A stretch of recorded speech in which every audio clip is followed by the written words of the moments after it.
Hello all, welcome to చోటా కథ. కొన్నిసార్లు కొన్ని సినిమాల్లో తీసుకునే క్రియేటివ్ లిబర్టీలు చాలా పెద్ద దారుణాలకి దారితీసారు తెలుసా. మీకు చిన్న ఎగ్జాంపుల్ చెప్తా.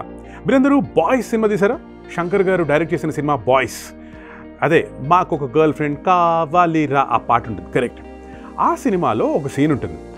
అక్కడ ఒక కమెడియన్కి ఏ రోజు ఏ గుళ్ళో ఏ ప్రసాదం పెడతారు అనేది ఒక లిస్ట్ ఉంటుంది. దాన్ని ఆయన ఇన్ఫర్మేషన్ ఈజ్ వెల్త్ అంటుంటారు.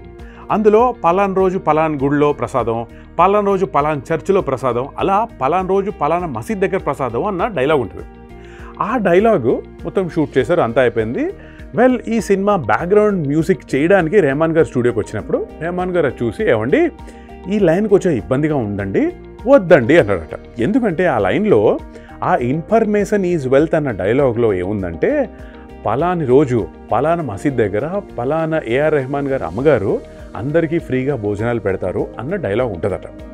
అది విని రెహమాన్ గారు, ఏమండి అంటే మేము చేసేది చాలా పర్సనల్, మేము పొరపాటు కూడా పబ్లిసిటీ చేయమండి, ఎవరైతే ఆపదలో ఉన్నారో అవసరంలో ఉంటారో వాళ్ళకి మేము మా వీలైనంత సహాయం అందిస్తాం, ఇది పబ్లిసిటీ వద్దండి అంటూ రెహమాన్ గారు అన్నారంట. కానీ దానికి శంకర్ గారు, బాబు ఇక్కడ పలానా రెహమాన్ గారు వాళ్ళ పర్సనల్ లైఫ్లో వాళ్ళకి సంబంధించిన పర్సనల్ విషయాలు చెప్పడం లాంటివి కాదండి, ఆ సినిమాలో ఆ సీన్ ప్రకారంగా ఆ డైలాగ్ అనేది చాలా క్రూషియల్, సో ఖచ్చితంగా ఇది నేను ఉంచి తీరాల్సిందే అన్నారట.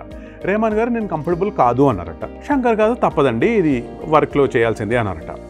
అప్పుడు రెహమాన్ గారు, that's it, this is not nice, ఇది నేను రిక్వెస్ట్ చేసినా సరే శంకర్ గారు అసలు ఒప్పుకోవట్లేదు, సో గోయింగ్ ఫార్వర్డ్ ఇంక నేను ఇంత పని చేయను అంటూ వాళ్ళిద్దరికీ మనస్పర్ధలు వచ్చి, అంటే Shankar and Rahman gentleman cinema నుంచి బాయ్స్ వరకు ప్రతి సినిమా ప్రతి పాట బ్లాక్ బస్టరే. కానీ ఆ సినిమాలో ఆ టైంలో జరిగిన ఆ గొడవ వలన వాళ్ళిద్దరూ ఇంకోసారి కలిసి పనిచేయము అంటూ డెసిషన్కి వచ్చేసారట.